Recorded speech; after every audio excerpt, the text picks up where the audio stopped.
Naruto is one of the greatest shonen anime of all time, and with no worthy predecessor to its name, it seemed like we were going to be stuck with poor inspirations and copycats of Naruto until the all-powerful Jujutsu Kaisen came out and instilled hope in all of us, leaving somewhere for Naruto fans to go and enjoy an anime that's like their favorite, but a little bit different. But is it ready yet? How does it fare to the titan that is Naruto, and how can it surpass what came before? Well, let's start this anime debate and see how Jujutsu Kaisen fares against Naruto, because Jujutsu Kaisen has a lot more nuance to it than it may seem at the surface level, and really pulls from all of the big three, not just Naruto, and really learns the lessons of the failures of the big three and takes some of their best qualities like no filler from Naruto, no slow pacing from One Piece, and not as redundant as Bleach's. Now, comparing the story of Naruto and Jujutsu Kaisen, it may seem like Naruto clears because season 2 has a loose story to say the least. I don't think anyone's complaining that things are happening so fast, but there's an overstimulation to the point of not fully processing what's going on. But season 1 is a completely different pace, and especially JJK 0, which really tells a complete narrative, but that's also very different. But in Shibuya, it seemed like they decided to take the gloves off, and by they I mean Gege, and that traditional shonen anime story where it seemed like Itadori was gonna slowly get all the fingers and progressively get stronger. They were like, nah, Jogo slammed 15 fingers in Itadori's mouth, was like, eat up boy, and that whole Itadori getting stronger thing, we're just gonna cut all that shit. We may even take away his main character status. They really offered bro a trade. They were like, do you want to keep your status as main character? Well, we're gonna give you the worst depression you've ever felt in your life. Whereas in Naruto, everything is slowly built up, from Naruto becoming a genin to the land of waves to Chunin exam, Tsunade arc, all the way up to the final battle. You can clearly track the progression of the characters and the narrative as a whole that is pretty complicated at times. Now, things like characters and power systems are an entire different section of this video, but just looking at the narrative of Naruto, I don't think any story moment in JJK is as well thought out as some of the moments in Naruto, like the pain evasion, or even the land of waves and the Chunin exams. These moments fleshed out the world and had twists and turns that no one expected, as well as moments that hit. Whereas in Jujutsu Kaisen, the narrative is there, but the reason you stay and hold interest is through the fights. And I think to further explain this thought, if you talk to any casual anime fan, and hey, if you're watching a YouTube video on anime, you're not a casual fan, I'm sorry. But talk to any casual anime fan about JJK and ask them what they think of the story, they're gonna say, I don't know what the fuck going on, but hey, this shit is so fucking hype. But who's the main villain, by the way? Not to mention the thousands of repeated reels asking what is going on in the story. But like I said, Zero and season 1 are a lot more cohesive because you actually know what's going on without having to think too much. And the story is a natural progression with stakes that matter, like Yuji dying and coming back, the Junpei fight. A lot of the narratives going on in those moments can stand against a lot of Naruto moments, but even those don't compare to the peak of the Naruto narrative. Despite what you may think of the ending, you can't dispute the fact that Naruto had a pretty great story for a large portion of its run. Now, JJK seems to be morphing more into Bleach and One Piece. I'll talk about this more later on, especially in the fight section, but the emphasis on fights telling the story has resulted in a shift of the why factor in JJK. Why we watch it and why we enjoy it. It's no longer for the same reasons as it was in season 1, and even in reading the manga, they seemingly double down, and I don't think with its conclusion we're ever gonna get to see JJK compare with the stories of most anime. It's sort of like Gege was writing the story, got bored, and was like, fuck it, you're dead, you have all the fingers, Gojo, piss off so I can write the story how I want, which is fine, but it makes it so that the story pales in comparison to Naruto as well as most other anime. But what about the fights? What did I mean about it becoming more akin to Bleach and One Piece? Because JJK has a lot of similarities to Naruto. Yuji as Sukuna, Megumi Sasuke, Nobara useful Sakura. At surface level,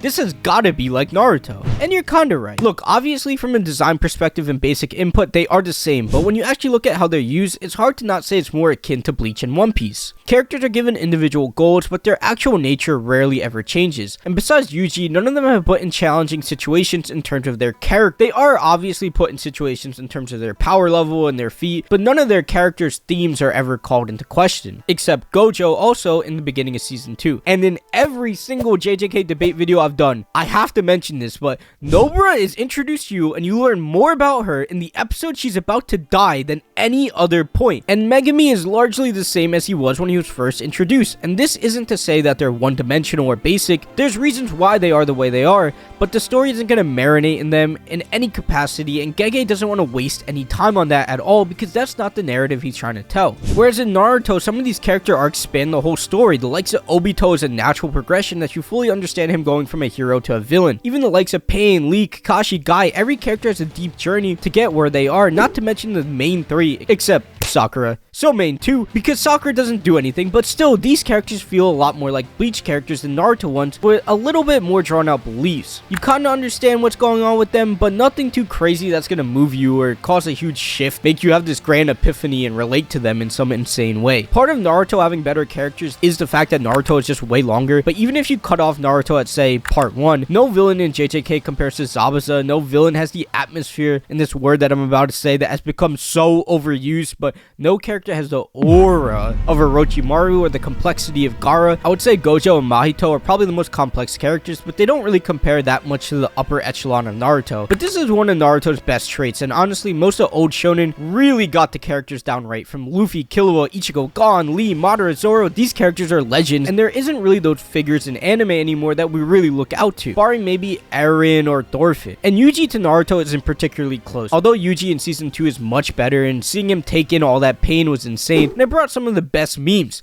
Did y'all see someone actually tweeted this out? They tweeted, could someone give all of Itadori's pain to Naruto? And the Kishimoto parody account on Twitter was like, why he saying fuck me for it? But anyways, I don't think I need to go on a long tangent of why Naruto is better than Yuji as a character. But seeing the progression in the manga, I can see a lot of room for characters at JJK in general to grow due to the main X factor at JJK that's gotten it this far, besides the animation. And that's the fact that Gege writes these characters with not a single thought of failure in his head. The way these characters can drop dead at any moment will never get old. Nanami popping, Nobara popping, Toji basically popping. Well, he popped himself. Gojo bye-bye, and no manga spoilers because I'm not an idiot, but god damn, the manga is crazy. But Itadori's version of Ichigo's motivation is done in a manner that is hard to really attach to. He says he wants to protect these people, and he fails pretty miserably at that. But that is also one of the things that makes these characters so interesting, is just the amount they fail. No anime is doing it like JJK, and it's taking these concepts of the big 3 and putting a unique spin on it by simply adding a level of tension that no other mangaka is willing to do. I mean, Oda literally blows up characters and brings them back. Gege didn't even give Nobara a backstory and decided he had enough. Just a quick comparison before we get to the big category of fights, but animation. And I think JJK has a proper mantle to the Naruto style, and I label this style liquid animation. I have no clue what it's actually called, but they took the style of Naruto vs Pain and was like, this is what you guys actually wanted to do. And this Sukuna Mahagore fight was pretty crazy. And obviously with some years behind it, Naruto is probably still impressive if you scale it relative to when it came out. And at this moment, the likes of Sasuke B, Naruto vs Sasuke, it still does hold up, but I think JJK does have the gall to surpass it. And before anyone says, what about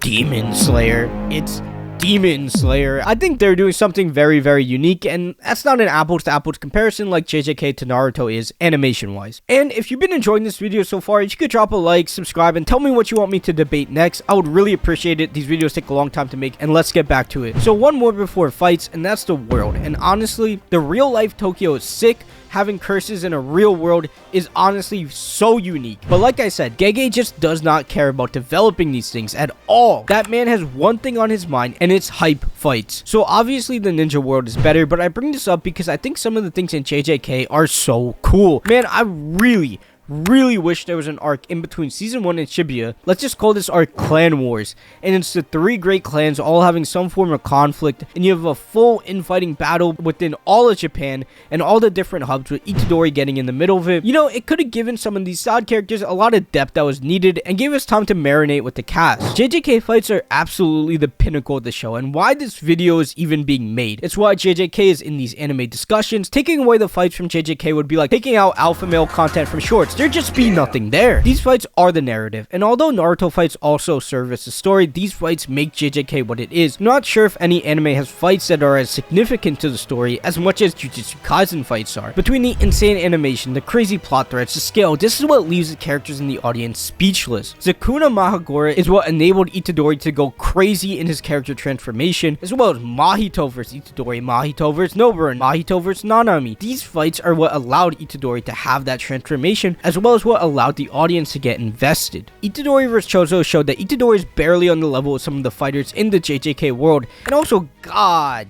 damn, that fight looks so sick, and showed what a cinematic fight in anime could be. But Naruto has moments like this too, with Sasuke vs Danzo being a complete descent into darkness, Naruto Pain being a battle of ideals and pushing Naruto to the edge, and even earlier in the story with the highly debated themes of Naruto vs Neji and the difference of earned talent versus born talent. Now, we've already established the story of Naruto is better and that the stakes of JJK are what makes it great, but this is where the flavor of One Piece gets thrown in that makes JJK fights stand a chance, and that's how spread out the fights are. Barring the final war and the Pain Invasion, there isn't many wide-scale battles in Naruto, whereas in JJK, there's a lot of individual battles all going on at once, and they all come together nicely. For example, you have the Mechamaru fight with Geto and Mahito, leading to Gojo's fight with the three of them, to Mei's fight with Geto, as well as Toji coming back. There are so many mini battles akin to a One Piece arc, and these individual fights, with the increased intensity at JJK, it's like, hold up, they can die at any minute, and then Jogo pulls up and kills people just like that. Here's also where the power system comes into play, and Naruto obviously has chakra, and it's moderately complicated with Sage Mode and Sage's 6 Paths chakra and Jinchuriki chakra, but nothing that will leave you as confused as cursed energy. Those memes we were talking about, you can increase it tenfold. It really makes you sit back and say, I'm just gonna turn my brain off and enjoy it for what it is. Mahito needing to power up so Jaku can use his ability to manifest his past curses from 1,000 years ago in Gojo's infinity, and then the fact that there's nothing simple about a simple domain. Now, to hardcores that have commented on past videos, I know you guys probably really enjoy it, but for someone who doesn't understand it, I don't mind it. But it's kind of like all of us watching Tenet.